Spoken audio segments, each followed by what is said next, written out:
Pues entonces abordamos ya la última sesión del curso, que la persona que la va a impartir, pues creo que la conocéis por lo menos ya de vista, lleva acompañándonos prácticamente todo el curso, que es Javier Maldonado, el cual mencionamos en la bibliografía el primer día y tenéis unas cuantas referencias de él.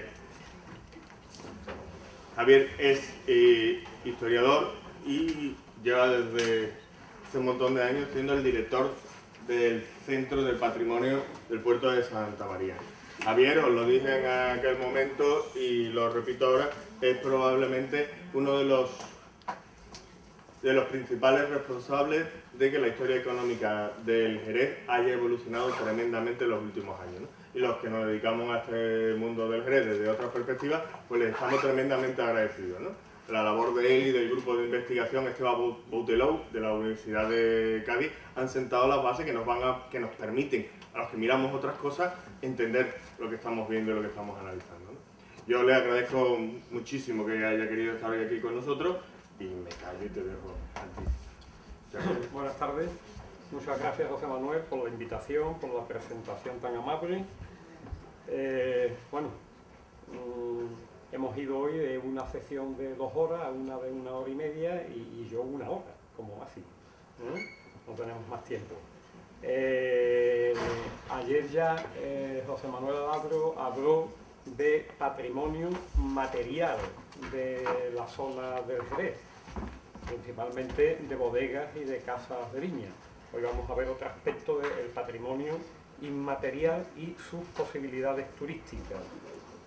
¿Qué es lo que vamos a ver? O sea, ¿cuál va a ser el esquema de esta conferencia? Bueno, primero vamos a ver muy rápidamente unas definiciones de patrimonio cultural inmaterial o también patrimonio intangible, se llama de ambas maneras, se denomina, la importancia básica que tiene este patrimonio inmaterial o intangible. Luego, una breve matización también sobre la denominación territorial de nuestra zona, unas peculiaridades vinícolas que son importantes para comprender el patrimonio inmaterial o intangible. Luego, en qué ámbitos se expresa el patrimonio vitivinícola inmaterial del marco del Jerez, cuáles son las modalidades de transmisión de ese patrimonio inmaterial y las posibilidades turísticas y otras posibilidades, de las que ya aquí también, pues afortunadamente, otros ponentes han hablado también. Pues este es el esquema que en realidad, pues, digamos que la intervención tiene 2 partes, una sobre algunos conceptos, matizaciones y tal, y otra, yo estoy en medio, ¿no? Ahora me doy cuenta.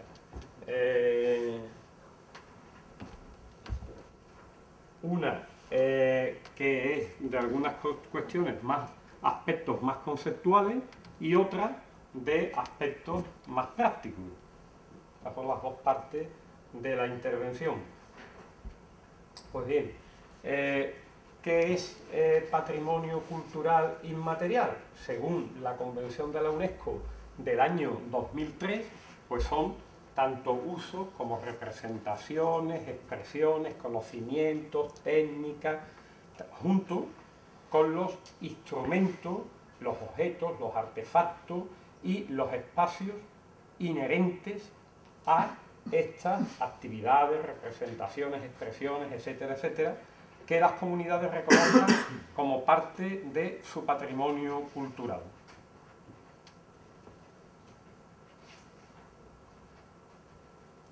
Y se manifiesta, según la UNESCO, según esta misma definición de la UNESCO, en qué ámbito se manifiesta el patrimonio cultural inmaterial. Pues en tradiciones y expresiones orales, incluido el idioma. Ya luego lo iremos concretando. En artes del espectáculo, ¿sí? La música, el teatro, la danza, eso forman parte del patrimonio inmaterial o intangible. Usos sociales rituales y actos festivos, por ejemplo la feria, en nuestro caso, pues la feria. En Andalucía tenemos como declarado como bien de interés cultural una manifestación inmaterial del patrimonio que es la Romería del Rocío. Conocimientos y usos relacionados con la naturaleza y el universo. Y técnicas artesanales tradicionales. He traído lógicamente el ejemplo de arrombadores de nuestra zona, de las bodegas, de la actividad vitivinícola de nuestra zona. Que ahí está el arrombador desde esa bota que está en cuarta, o que está en una cuarta hilera, con esa bomba en la que se extraía el vino de la bota, aspirando por ella y rápidamente pasándola a ese embudo y a la bota en la que se está recogiendo el vino que de ahí se está sacando, algo sobre lo que luego también diremos algo porque tiene su importancia. Bueno, pues esta es, digamos, la definición oficial, porque es la definición de la UNESCO, que es la Organización de las Naciones Unidas para la Educación, la Ciencia y la Cultura. Y esta definición del año 2003 y los ámbitos de manifestación del patrimonio inmaterial, patrimonio cultural inmaterial, que es la denominación oficial. Pero hay otros conceptos de patrimonio cultural inmaterial. Somos un par de autores, Jesús Guanche y Gustavo Bueno, que es un filósofo español muy reconocido, que plantean que se debe hablar de patrimonio cultural intangible y no inmaterial. Bueno, una apreciación terminológica, pero que tiene su interés, ¿no? Que conviene que sepamos que esto se plantea. ¿Por qué intangible en vez de inmaterial? ¿Hay alguna diferencia entre intangible o inmaterial o no? Bueno, pues porque según estos autores, las manifestaciones intangibles no son inmateriales. Sí, las manifestaciones intangibles, aquellas que no podemos tocar, pero que sí son perceptibles, percibimos, esas manifestaciones intangibles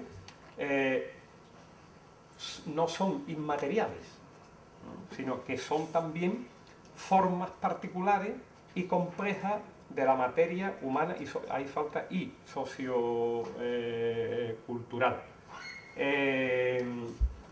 Esto está dentro de la corriente, de la base filosófica, tiene como base filosófica el materialismo dialéctico, que en este punto lo que dice, lo que tiene es la consideración de que la materia se manifiesta en múltiples estados, es decir, no solo en los estados básicos que conocemos de sólido, líquido y gaseoso.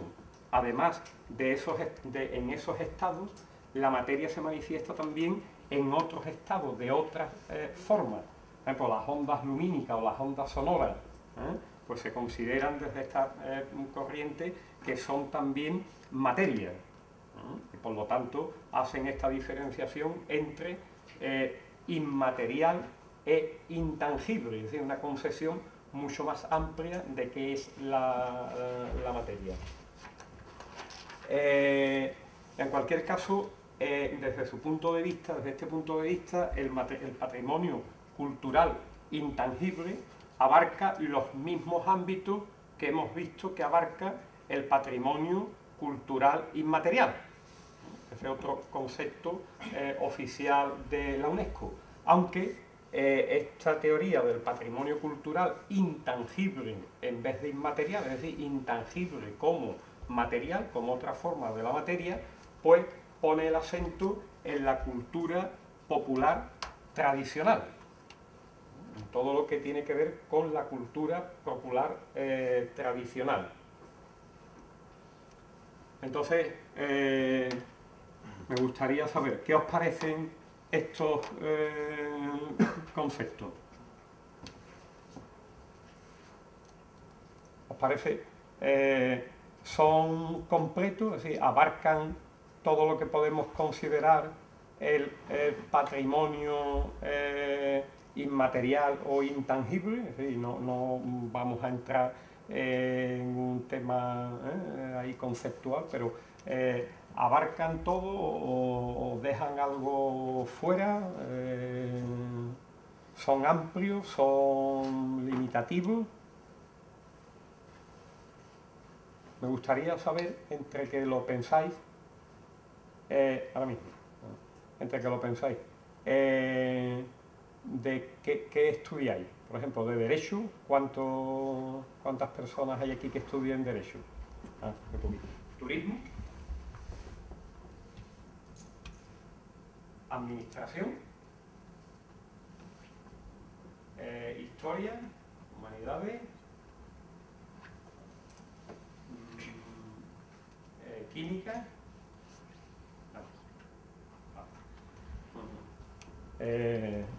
Gracias por hacerme una idea sobre cuál es el perfil. Bueno, ¿tú querías decir algo? No, simplemente la pregunta que había hecho usted. Sí. Que yo la veo incompleta. Ajá. Porque nos falta la psicología colectiva. Incluso las cosas que se hacen psicológicamente sin saber lo que en realidad son, sino los rituales, y en los rituales eso es patrimonio, eso no entra dentro, es que está incluso hasta fuera de lo intangible, es menos de lo intangible, pero sin embargo existe y casi que es material. Pues bueno, no se puede decir que sea inmaterial en realidad, porque todo lo que está dentro de nuestra mente es material. Si se celebra una fiesta porque en realidad se lleva celebrando 500 años o 1000 años porque hay vino, lo que están haciendo hoy en día las personas es lo que se hacía hace 500 años, aunque inconscientemente lo sepan. Si se tiene devoción a un santo porque ese santo tiene que ver con el vino, como puede ser el caso de San Miguel aquí, pues ese santo queda inmaterialmente esa devoción, pero sigue siendo material, patrimonio. Muy bien. ¿Algo más? Sí, efectivamente, ese puede ser un aspecto y otro es, sobre todo, lo que hace referencia a la cultura popular tradicional, que me parece que es limitativo, porque como ya también el otro día se ha hablado aquí, no solo hay que hacer referencia en patrimonio a lo tradicional, sino también a lo actual, también en la contemporaneidad y las manifestaciones de la cultura contemporánea forman parte del patrimonio. En la legislación andaluza de patrimonio histórico se dice que el patrimonio no solo son bienes, elementos, manifestaciones del pasado, sino también la aportación a la cultura contemporánea, a la cultura, a la ciencia, a la técnica, etc. O sea que hay que tener una concepción más amplia, tanto en lo temático como en lo temporal, de qué abarca el patrimonio cultural inmaterial o intangible. Pero inmaterial o intangible, pues esas manifestaciones del patrimonio cultural, lo que sí son, como decíamos hace un momento, son perceptibles por nosotros. Y el patrimonio cultural inmaterial o intangible, como le queramos llamar, tenemos que decir, ya aquí también se ha dicho en otras conferencias anteriormente, que es la razón de ser del patrimonio cultural material o tangible. Por ejemplo, una bodega es en nuestra zona un elemento, un bien material muy importante. También lo son las botas, también tenemos ahí que estos arrumbadores lo que están haciendo es rociar vino en esta andana de botas, y que esos instrumentos que hay ahí, o esos artefactos, como decía la definición de la UNESCO, que son las canoas, para poder llegar al centro de la bota, y poder verter el vino, pues estos elementos no son anteriores a los conocimientos humanos que han llevado a darle forma. Son posteriores.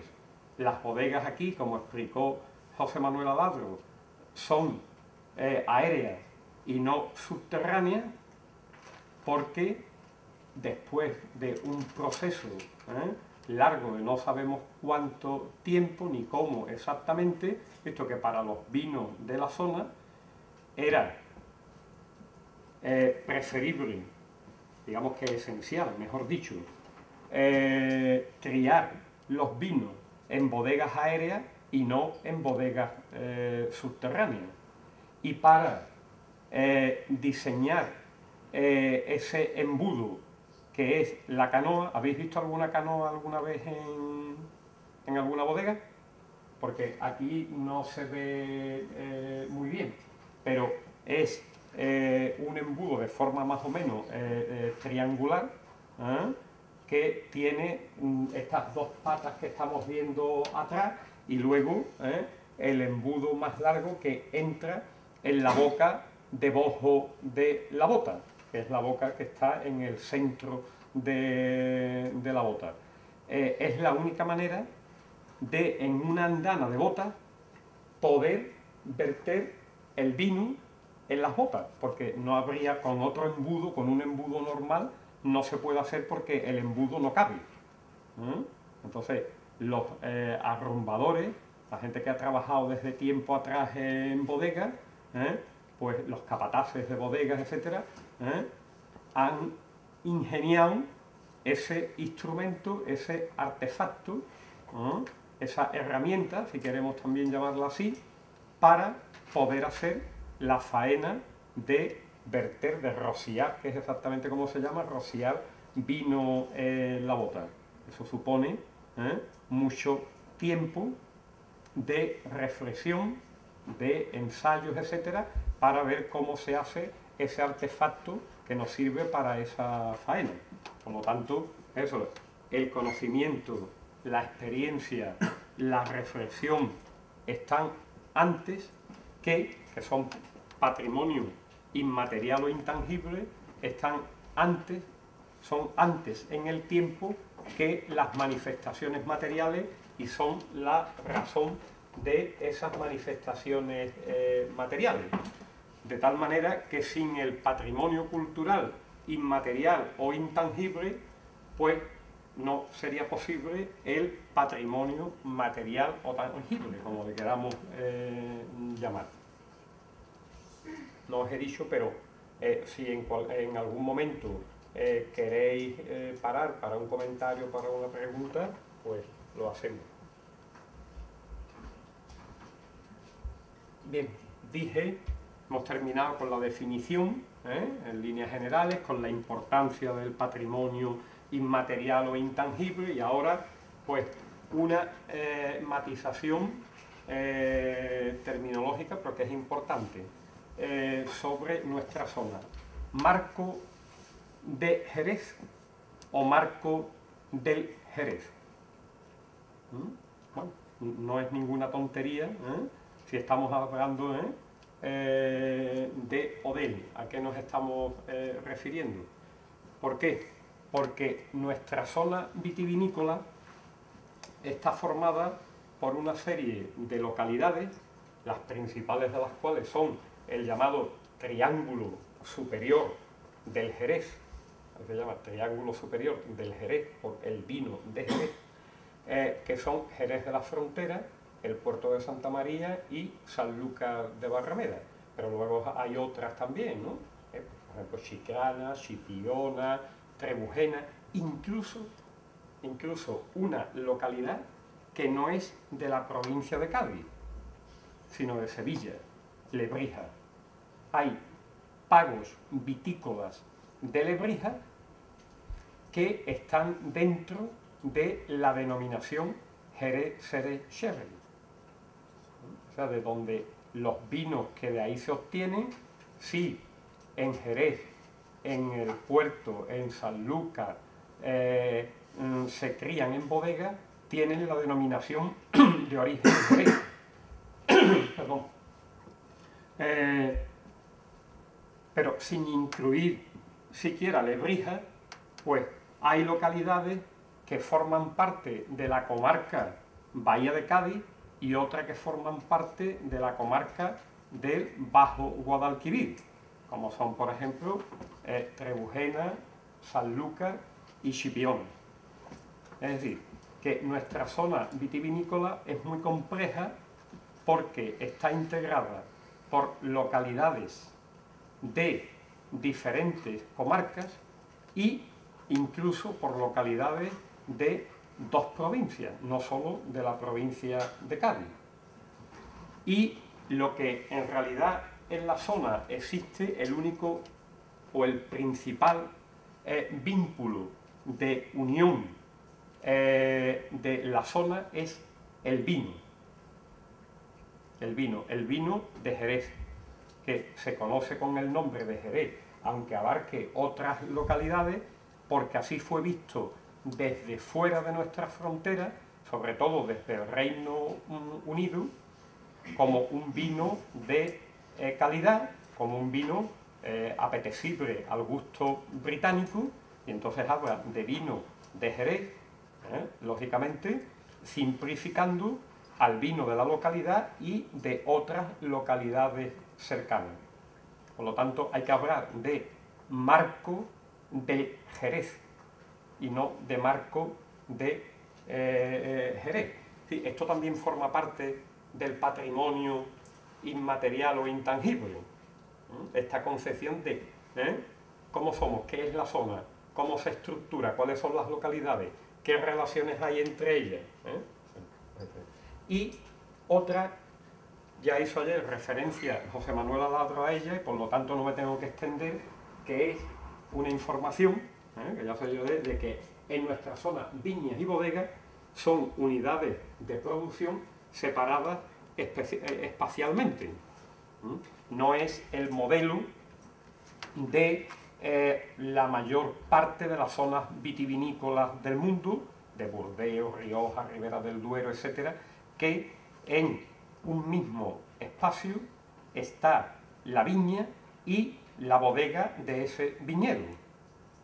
Bueno, aquí en nuestra zona y en otras zonas también de nuestros tipos de vinos como Oporto, Madeira, etcétera, hay ciudades, son ciudades del vino, donde están las bodegas y las viñas están en el campo, y esto también pues marca... Sí. ¿Y eso por qué está motivado? Eso está motivado por una parte por donde se encuentra el territorio de viña y cuáles son las localidades que aglutinan la crianza y la exportación.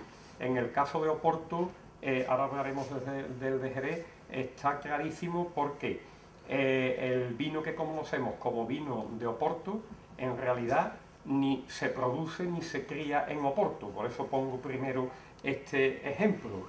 En realidad, las viñas están a 100 kilómetros hacia el interior del río Duero. Las viñas, donde se cultiva la uva para los vinos de Oporto. Y las bodegas no están en Oporto, están en el término de Vilanova de Gaia, que está en la margen izquierda del río Duero, y Oporto está en la margen derecha. Pero claro, Oporto es una ciudad de una importancia tan grande y anterior y más completa que Vilanova de Gaia, y Oporto es quien ha capitalizado el nombre de esos vinos. Entonces, ahí, respondiendo ya más directamente a lo que decía, pues claro, a 100 kilómetros de distancia las viñas, el vino donde se comercializa es en el puerto de mar, en Oporto, en ese puerto atlántico. Y al final ahí es donde se montan las bodegas, porque económicamente eso es más rentable. En nuestro caso, ¿Por qué sucede así?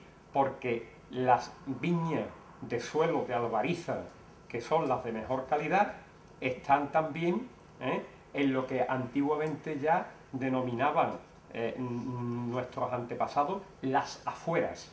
Es decir, también hoy ya no es la misma distancia la que existe desde la zona construida, urbanizada de Jerez, de las tierras de albariza, pero antiguamente sí había una considerable distancia, y entonces pues también existe esa diferencia entre la viña y la bodega. También tiene que ver lógicamente con la estructura de la propiedad, en fin, hay otros aspectos más, ¿no? Pero principalmente esta es la razón, y entonces mientras que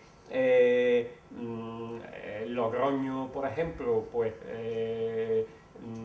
o en Ribera del Duero, Peñafiel, pongamos por caso tal, pues no se puede considerar una ciudad del vino propiamente. Sin embargo, Jerez, El Puerto, Sanlúcar, Chiclana, son ciudades del vino porque las bodegas, como explicó ayer José Manuel, tienen una impronta en la trama urbana que es muy importante.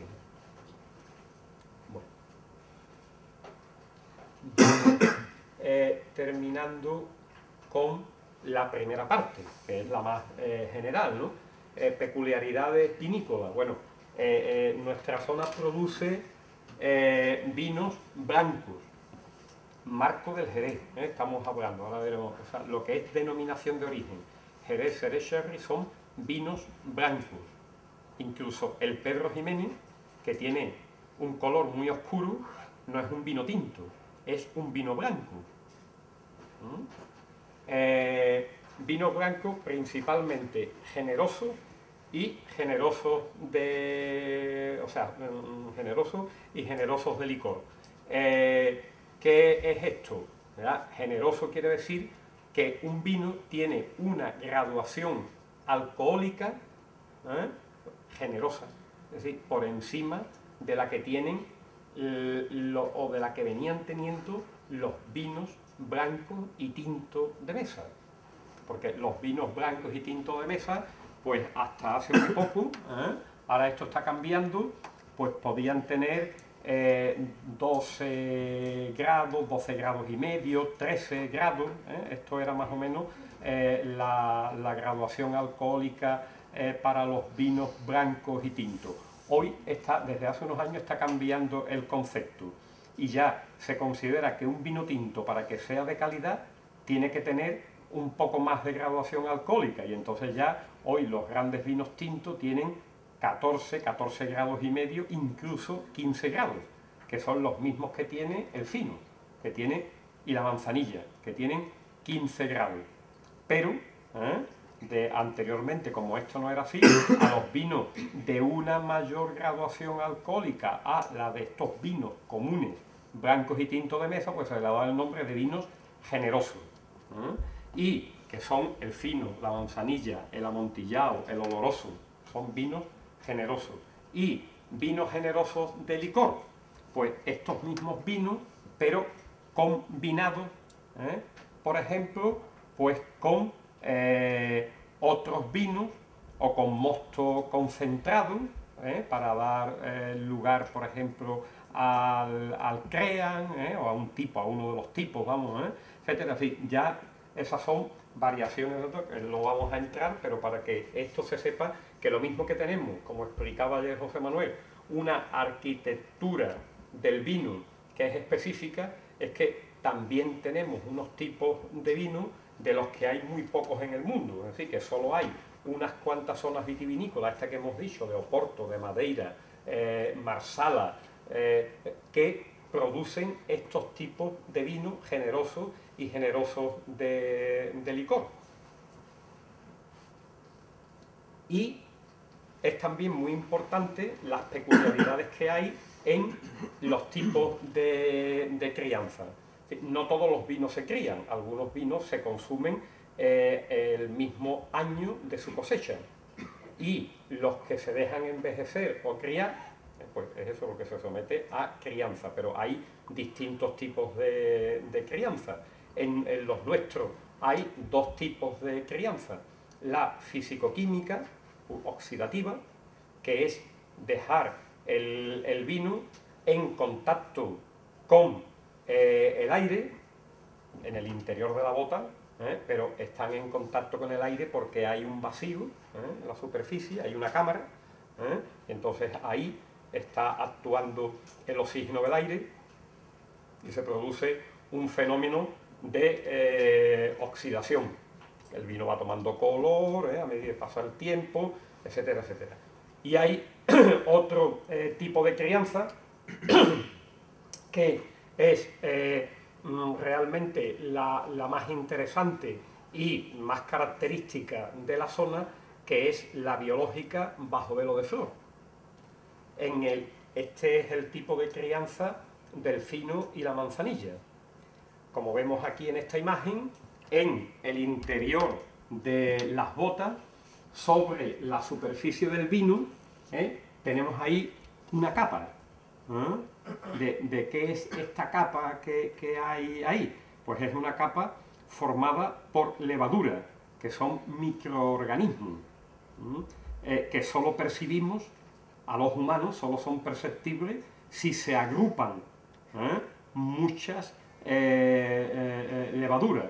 Entonces, esa capa de levadura está formada por millones de estos microorganismos que suben espontáneamente a la superficie del vino. Y como en la superficie del vino la cubren por completo y tiene un color blanquecino, pues parece que es un velo que se ha echado sobre la superficie del vino en el interior de la bota. Y por eso tiene el nombre de velo de flor. Velo de flor porque también ese color blanquecino y esa textura parece que se tratara también de flores. Entonces ese es el velo de flor. Este tipo de crianza solo se da en Andalucía occidental, o sea, zona de Montilla, del Aljarafe, del Condado de Huelva y del marco del Jerez. Y realmente es un fenómeno de crianza de vino pues muy peculiar, que los enólogos, científicos, no solo españoles, sino también de otros países, afortunadamente, consideran que es un tipo de crianza única en el mundo. Entonces, esto es un patrimonio también, y un patrimonio vinícola muy importante el que tenemos aquí. Sobre todo, ¿por qué? ¿Dónde está la parte inmaterial, intangible de la crianza biológica bajo velo de flor? Bueno, pues porque esas levaduras que hemos dicho que son microorganismos tienen un periodo de vida muy corto y necesitan dentro de la bota unas condiciones también de humedad, de temperatura, de grado alcohólico, porque son muy delicadas para vivir. Si no se tienen todas esas condiciones enológicas y microclimáticas, pues entonces no se mantendría el velo de flor. Pero de todas maneras, aun manteniendo esas condiciones idóneas para la vida de estas levaduras, pues como son microorganismos que nacen, se multiplican y mueren como otros seres vivos, pues resulta de que del velo se están desprendiendo continuamente las levaduras que van muriendo y se van depositando en el fondo de la bota. Si nosotros no hiciéramos, es decir, que es la gran aportación de nuestros antepasados, si nosotros no hacemos nada por mantener el velo de flor de forma continua en la superficie del vino en el interior de la bota, ¿qué pasaría? Pues que si no hay velo, si todas las levaduras mueren y el vino se queda desprotegido del velo, entonces el vino entra en contacto con el oxígeno del aire y se oxida. Y ya no tendríamos crianza biológica bajo velo de flor, sino crianza oxidativa. Entonces, había que mantener el velo de flor en el interior de la bota de manera permanente. ¿Y cómo se consigue eso? Pues eso ha sido un proceso de observación, de reflexión, de ensayo durante no sabemos cuánto tiempo, hasta que nuestros antepasados dieron con la forma, que es el sistema de crianza.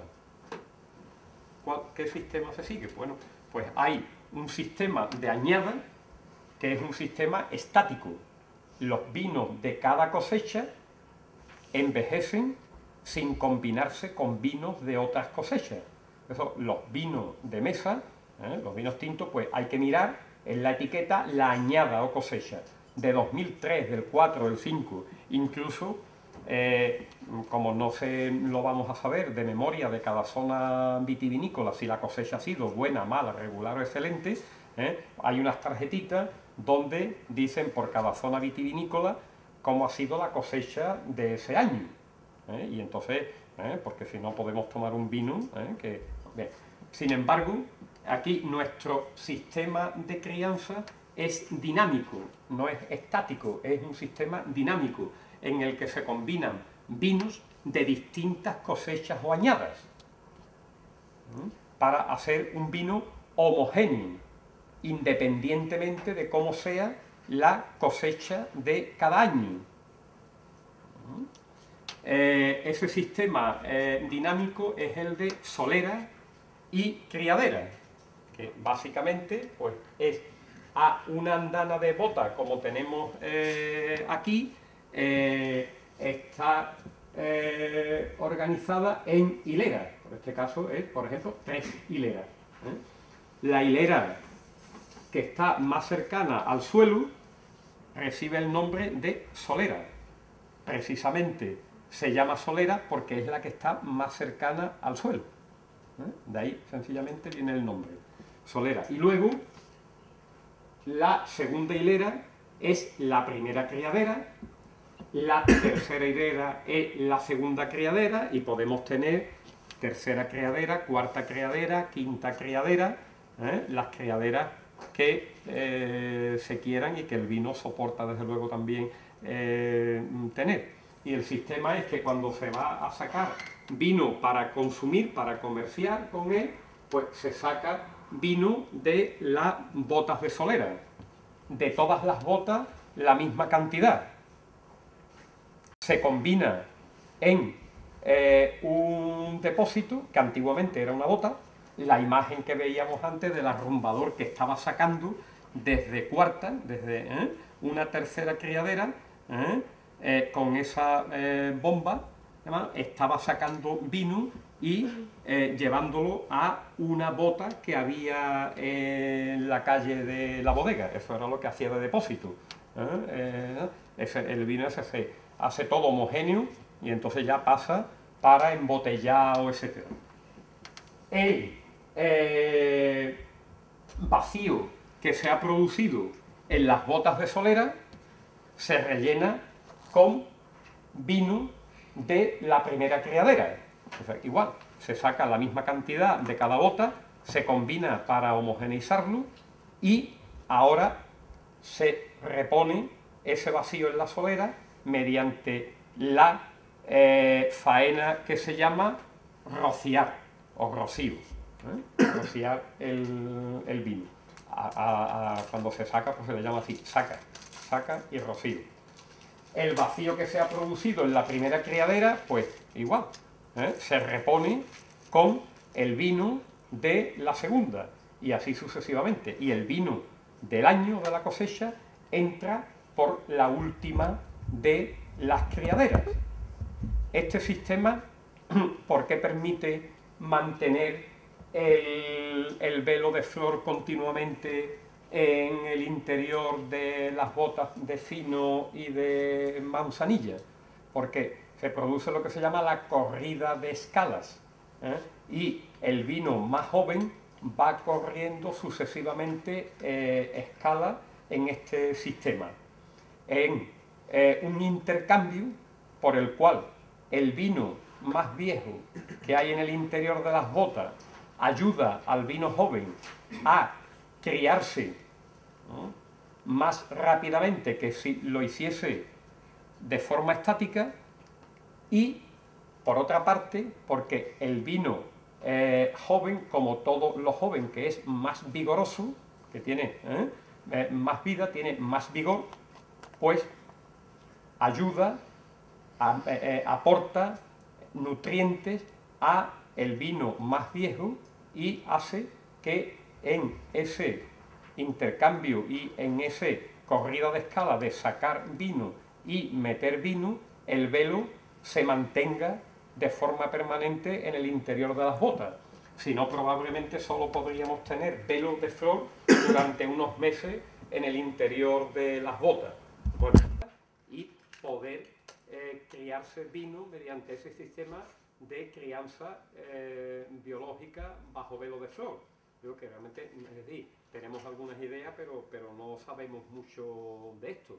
Pero lo importante es que esto es un patrimonio inmaterial, la forma, las técnicas, los conocimientos, un patrimonio inmaterial vitivinícola único en el mundo, en la zona de la Baja Andalucía, pero que tiene su centro aquí, porque el vino que vendíamos aquí, al que hizo yo también referencia José Manuel Alagro, al Reino Unido, que ha sido el principal cliente de los vinos de Jerez durante mucho tiempo, pues no solo salía de Jerez, sino que era tanta la demanda que también venían vinos de la zona del Aljarafe, de Montilla-Moriles y del condado de Huelva. Y siempre estas otras zonas andaluzas han tenido una cierta relación de dependencia con el marco del Jerez. Y desde aquí es de donde todas estas técnicas realmente se han desarrollado. Bien, esta ha sido la primera parte.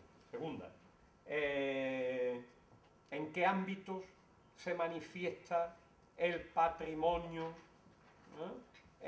inmaterial o intangible vitivinícola? Bueno, pues habría que ver de tres: las culturas del trabajo vitivinícola, de las que ya estamos hablando, porque la corrida de escala, estas faenas de rocío, de saca, las técnicas utilizadas, los instrumentos, etcétera, eso forman parte de las culturas del trabajo vitivinícola. Y luego las culturas del vino, el brandy y el vinagre, que ya no es del trabajo, de los trabajos, sino de los productos y lo que hay alrededor de ellos. Y luego una tercera manifestación importantísima, de la que también hoy aquí se ha hablado en alguna ocasión, también ayer, es la historia. La historia es también patrimonio inmaterial o intangible, y además importantísimo, porque sin el conocimiento de la historia no se puede nadie situar temporal, espacialmente, culturalmente, no es posible. Es decir, es un saber, un conocimiento necesario. La historia es un conocimiento necesario para el hombre. Bueno, pues obviamente en cada uno de estos ámbitos, pues en las culturas del trabajo vitivinícola tenemos el cultivo de la vid, donde hay labores y faenas. ¿Qué diferencia hay entre labores y faenas en la viña? ¿Lo sabéis? Hablábamos antes que es también patrimonio el léxico, el vocabulario, como ahora también veremos. Bueno, pues la gente de la viña distingue entre labores y faenas. Las labores se hacen en la tierra y las faenas se hacen en la planta.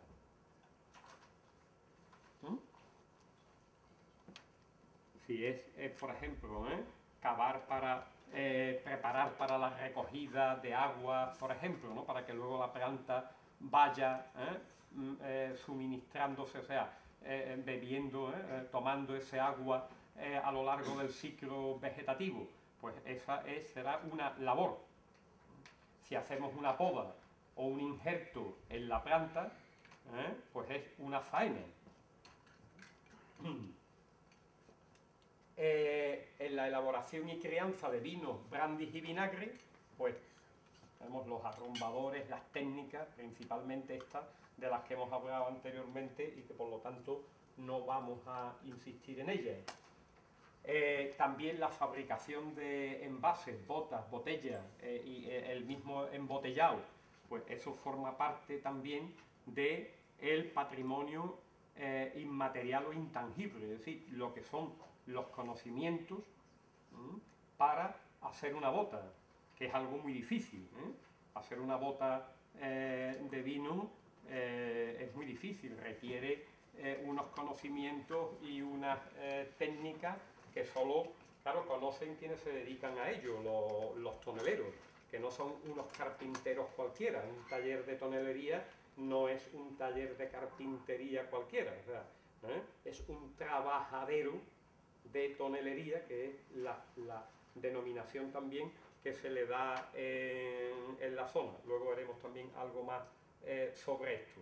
Pero las culturas del trabajo, por lo tanto, integran lo que son los conocimientos, las prácticas, las habilidades, tanto en la viña como en la bodega, como en la tonelería. Y luego hay otro aspecto aún, claro, mucho más intangible, que es el de las relaciones sociales de producción.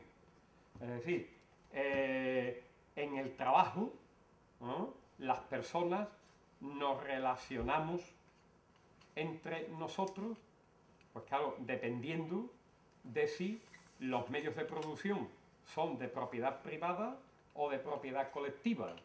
Y luego, también, en nuestro caso, que han sido medios de producción de propiedad privada, pues por ejemplo, entre arrumbadores hay unas relaciones sociales de producción, es decir, se relacionan de una manera en el trabajo, que es, por ejemplo, simplificando, pero cuadrillas de 4 arrumbadores, y de esos 4 arrumbadores uno era el capataz de cuadrilla, pero luego estaba el capataz general de la bodega, llamado así, capataz general, y entre ellos había una distribución de funciones y una jerarquía.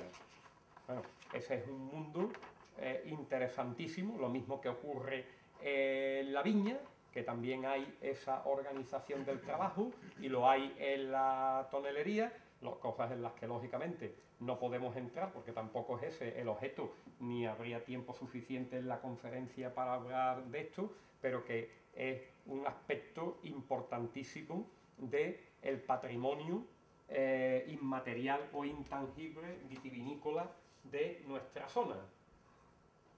Las culturas del vino, brandy y vinagre. Bueno, pues ahí entra el léxico. Ya hemos hablado del vocabulario, ¿no? Esto, por ejemplo, el léxico, que incluye los nombres de los vinos. Esto es también muy particular de nuestra zona, porque pensad en otras zonas vitivinícolas cómo se llaman los vinos. Los vinos se llaman únicamente por la denominación de la zona vitivinícola, es decir, decimos vino de Rioja, de Borgoña, de Burdeos, y la diferenciación luego de los vinos viene por la crianza. Burdeos o Rioja de cosecha, del año, de crianza, de reserva, gran reserva, y entonces es distinto número de años, de mayor tiempo que esos vinos han estado sometidos a crianza. Pero, en fin, no hay otras diferencias.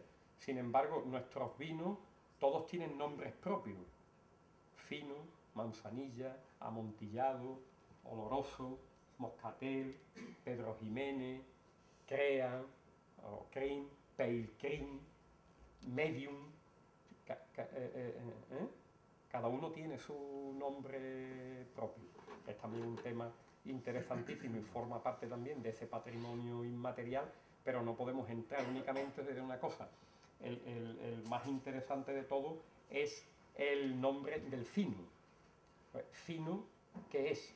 Fino, la palabra fino no es un sustantivo, no es un nombre, es un adjetivo.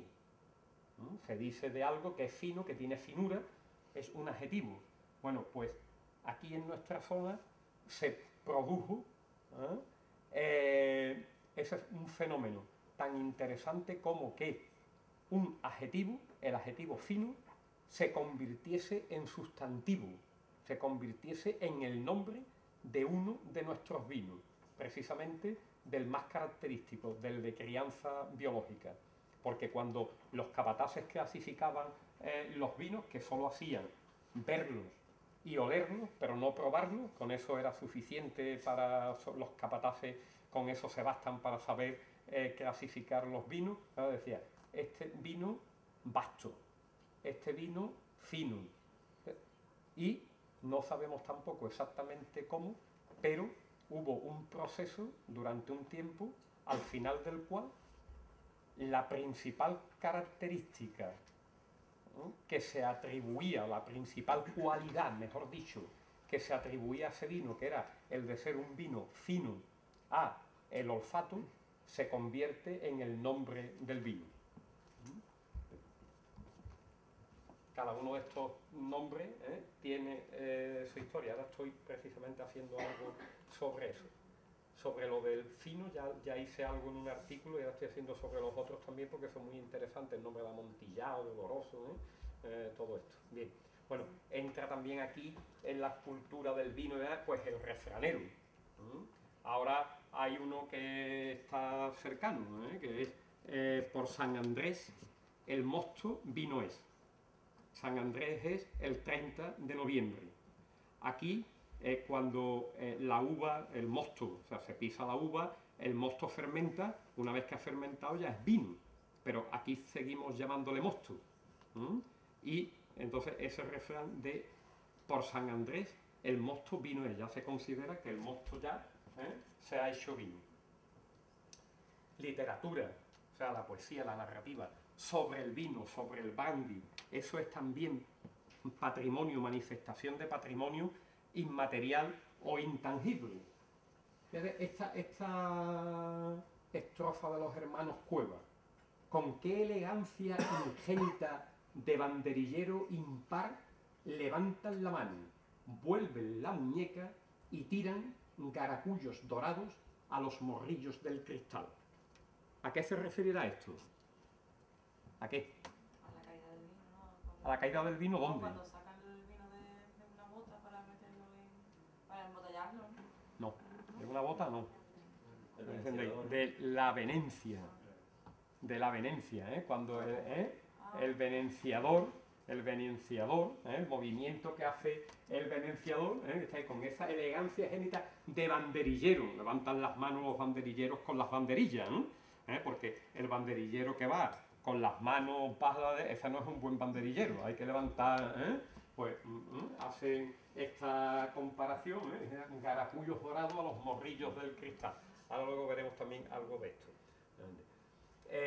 Bueno, y por supuesto, pues arte, ¿no? La música, cine, fiestas, etcétera, todo esto forma parte de sí. La fiesta de la vendimia, por ejemplo, ¿no?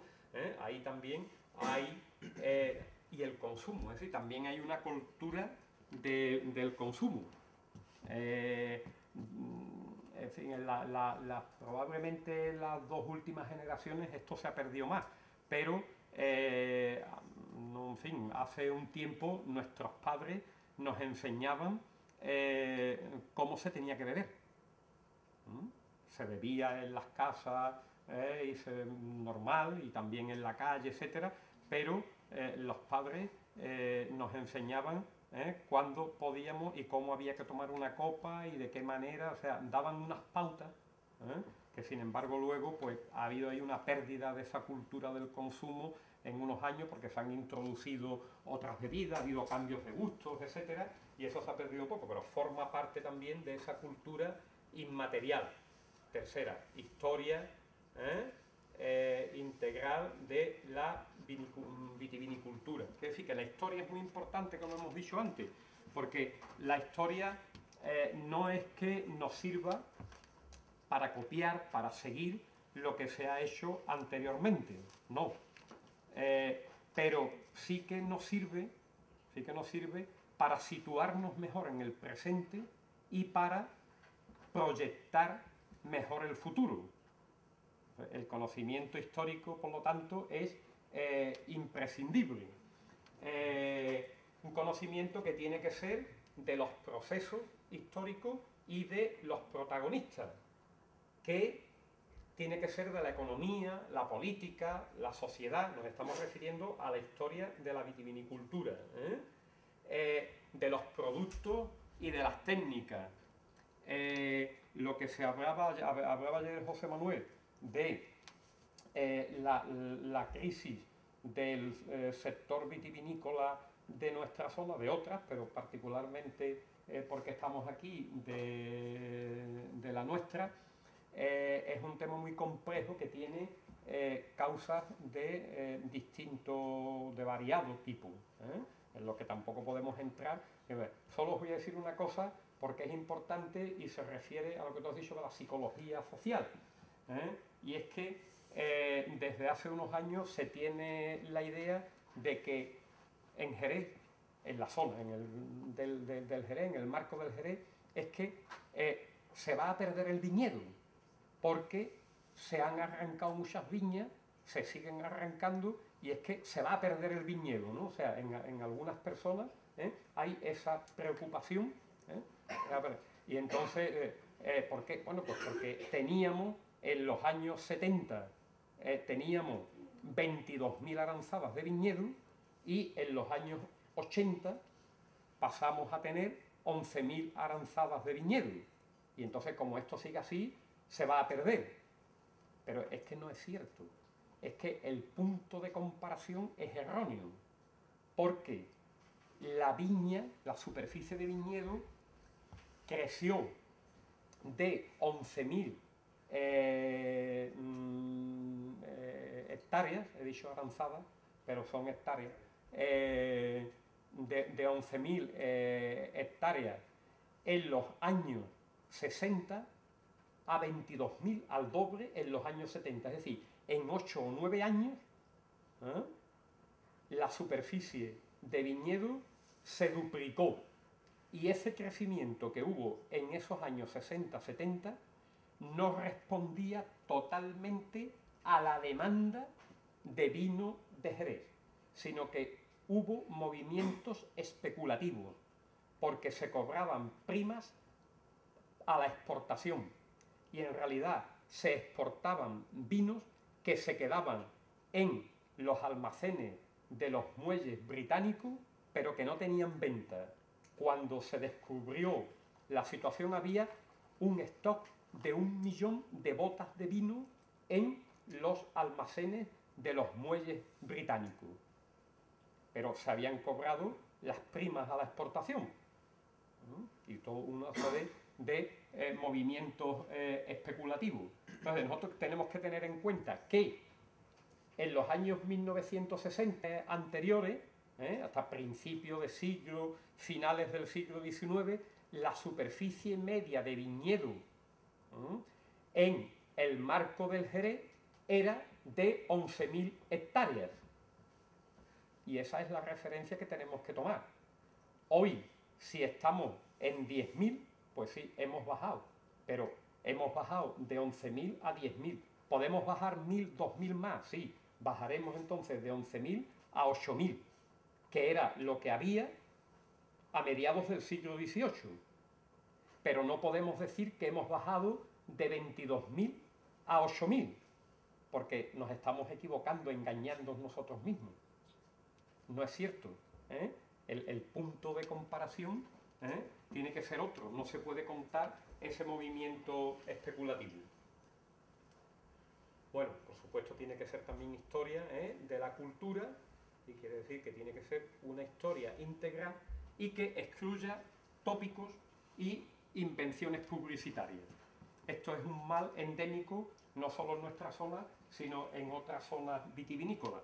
Todo el mundo quiere hacer creer que es la bodega más antigua del lugar. La primera, la más antigua. Se llega al caso de que se hacen visitas a bodegas y nos cuentan que el fundador de la bodega, la persona que constituyó esa bodega, esa empresa, lo hizo en tal año, y en varios casos de esto, pues esa persona no había nacido ese año. No había nacido, o sea que está comprobado. Pero bueno, parece que se es más importante por ser más antiguo. Y eso realmente pues es un valor, no cabe duda, que una empresa tenga y se mantenga durante 250 años. Pero bueno, eso no quiere decir tampoco que los vinos sean mejores que otra que se haya creado hace 50, o sea, que no tiene nada que ver, ¿no? Entonces se cuentan historias y sobre todo pues se cuentan también anécdotas que desvían la atención de lo principal. Y no, hay que tender, esto es muy importante porque es uno, como decimos, de las principales manifestaciones de patrimonio. La gente que viene, nosotros mismos queremos saber cómo ha evolucionado la historia de los vinos de Jerez. Ya hizo algo ayer José Manuel sobre esto y apuntó efectivamente esa coincidencia curiosa de que a finales del siglo XVIII, principios del XIX, se produce el gran cambio de nuestra vinatería. A finales del siglo XIX se produce una crisis de ese modelo y podemos decir que a finales del siglo XX y principios del siglo XXI nosotros estamos viviendo otro tercer cambio de la historia de la vitivinicultura jerezana, que consiste en una diversificación de la producción, sobre todo con la aparición de, en fin, aparición entre comillas, del vinagre de Jerez, que es un condimento muy importante, al que antes no se le prestaba ninguna atención, porque como se vendía mucho vino y brandy, no era necesario producir y vender vinagre. Es más, los bodegueros de nuestra zona consideraban que tener vinagre era una vergüenza. Nadie decía, no, yo en mi bodega no tengo vinagre, porque los vinos no se me avinagran. Bueno, el vinagre, lógicamente, también se puede producir sin necesidad de que haya un avinagramiento del vino, en el sentido de que ese vino pierda calidad, se estropee, etc. Bueno, pues hoy, sin embargo, el vinagre es uno de los principales productos, y esperamos que así siga en el futuro, del marco del Jerez. Y el brandy, que surge a finales del siglo XIX, el brandy de Jerez, fue el producto que salvó al sector de la crisis en la que entró a finales del siglo XIX. Esa crisis, conviene que lo sepáis brevemente, también fue por motivos especulativos, causas especulativas, porque era tan grande el negocio de vino de Jerez, tan importante, que entraron especuladores al negocio, pero con la finalidad de hacerse ricos en poco tiempo. Y entonces empezaron a exportar al Reino Unido vinos de baja calidad, y vinos encabezados no con alcohol vínico, sino con alcohol de patatas y otros alcoholes vegetales que se traían a bajo precio de Alemania y de Suecia. Y entonces fue una adulteración de los vinos de la zona. Esa adulteración, lógicamente, se detectó en el mercado británico, y los vinos de Jerez perdieron el prestigio que tenían, cayeron las ventas, cayeron los precios. Bueno, y fue una situación, una crisis muy importante la que hubo. Pero ahí el sector fue capaz de encontrar una alternativa con el brandy de Jerez.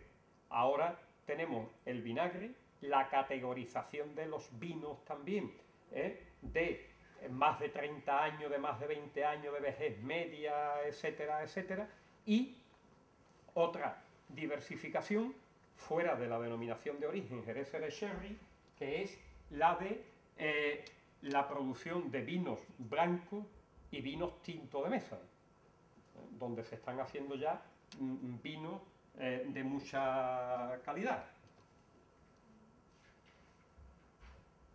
¿Cuáles son las modalidades de transmisión de este patrimonio inmaterial vitivinícola? Pues por supuesto las visitas guiadas, esto conocido, pero también, por ejemplo, se están haciendo, antes hubo también referencia a estas experiencias, llamémosle ociosas en el buen sentido de la palabra, es decir, personas que van a la vendimia durante unas horas, claro, no 10, 12 días a trabajar en la vendimia, pero para tener la experiencia de qué es hacer una vendimia, de qué es cortar uva, de qué es cargar con ella, etcétera, o por ejemplo, de la pizza de uva, y esto lo organizan algunas bodegas. Nosotros hemos hecho en el puerto, cuando tenemos un congreso, una reunión, sobre todo de personas que vienen de fuera, en alguna de las comidas cogemos a un venenciador y le invitamos a las personas a que venencien, para que vean la dificultad que tiene venenciar. Y incluso en ocasiones, bueno, pues a quien lo ha hecho mejor, pues se les regala, por ejemplo, la venencia. De una manera, es un juego, pero que aprendan y comprendan nuestra cultura. Este es otro que hicimos en otra ocasión en el Paseo Marítimo de Valdelagrana. Y también hicimos, digamos, el gran concurso del arte de venenciar vino fino. Ahí ya con profesionales de distintas zonas, de Montilla, de Sanlúcar, de Jerez, del Puerto, del Condado de Huelva, de Chiclana, y se hizo en el Casino Bahía de Cádiz, cobrando la entrada, que se llenó el casino. Fue una experiencia interesante. También otra manera son demostraciones in situ de labores y faenas de viña, por ejemplo esta que es el injerto, cosa en la que no podemos entrar y además ya nos tenemos que ir. Exhibiciones etnográficas, por ejemplo del arte de venenciar, pues esto también lo hemos hecho en la feria, en fin, en distintos sitios. Otras exhibiciones etnográficas, el arrumbado de bota a la usanza tradicional, es decir, cómo se monta una andana de bota, que bueno, son toda una técnica, como hablábamos antes, de las culturas del trabajo de los arrumbadores, ¿no? Y esto lo hemos también hecho en plazas y en paseos públicos y en algunas de las ediciones de la feria de primavera y fiesta del vino fino del puerto. Y a los participantes les dábamos un folletito en el que se explicaba la faena del arrumbado de bota y un vocabulario básico para seguir la exhibición, para que supiesen qué es lo que estaban viendo, qué artefactos, qué herramientas, etcétera, se estaban... Igual que el batido del casco de bota, que es cuando a la bota se le mete fuego por dentro para ablandar, o como se dice en el argot tonelero, humillar. Humillar la madera para que vaya cogiendo la forma que tiene que tener la bota y metiendo los aros. Ahí también editamos un folleto, igual explicando esto y los instrumentos, los utensilios que se utilizaban para que la gente pudiese seguir eso. Terminamos, esta es la última. Posibilidades turísticas y... Bien, posibilidades turísticas. Bueno, pues por supuesto el patrimonio inmaterial vitivinícola como el material tiene capacidad de atraer a visitantes interesados, pero también tiene la capacidad de interesar a otros visitantes que no han venido por ese motivo, y que entonces conocen la cultura del vino, pueden ir a bodegas, exhibiciones, comprar vino, etcétera, que es importante para mantener el negocio, porque si no se vende vino no habría cultura del vino, ni culturas del trabajo del vino. Esto significa desarrollo económico, pero también hay otras posibilidades que tiene el patrimonio inmaterial o intangible, que son las posibilidades formativas. Afortunadamente ya otros ponentes anteriores han hecho referencia a esto, y es la educación permanente. Es decir, que hay que pensar no solo en los turistas, sino también en los ciudadanos de la zona, porque la cultura del vino se va perdiendo, porque durante un tiempo ha sido la actividad más importante, pero ahora ya no tiene el peso específico que tenía tiempo atrás, y entonces también nosotros, nuestra sociedad, tiene que conocer esa cultura del vino, y en la educación reglada es un valor didáctico. ¿Sí? Los niños y niñas es fundamental que conozcan la cultura de la viña, del vino, de la tonelería, porque forma parte de nuestra vida, de nuestra economía, de nuestras fiestas, de nuestras relaciones y de nuestra realidad, y por lo tanto lo tienen que conocer. En este sentido, ya yo escribí hace un tiempo, porque lo mismo que se ha dicho aquí esta mañana, no podemos hacer depender el patrimonio cultural del turismo. Ese, como digo, es un binomio que no es suficiente. Hay que tener en cuenta eso, la formación de las personas, los vecinos de cada zona, y sobre todo el valor didáctico que tiene para niños y niñas. Por lo tanto, concluyo, el patrimonio cultural inmaterial o intangible vitivinícola del Marco del Jerez pues tiene un enorme potencial de desarrollo, no solo turístico, sino también educativo y didáctico. Gracias.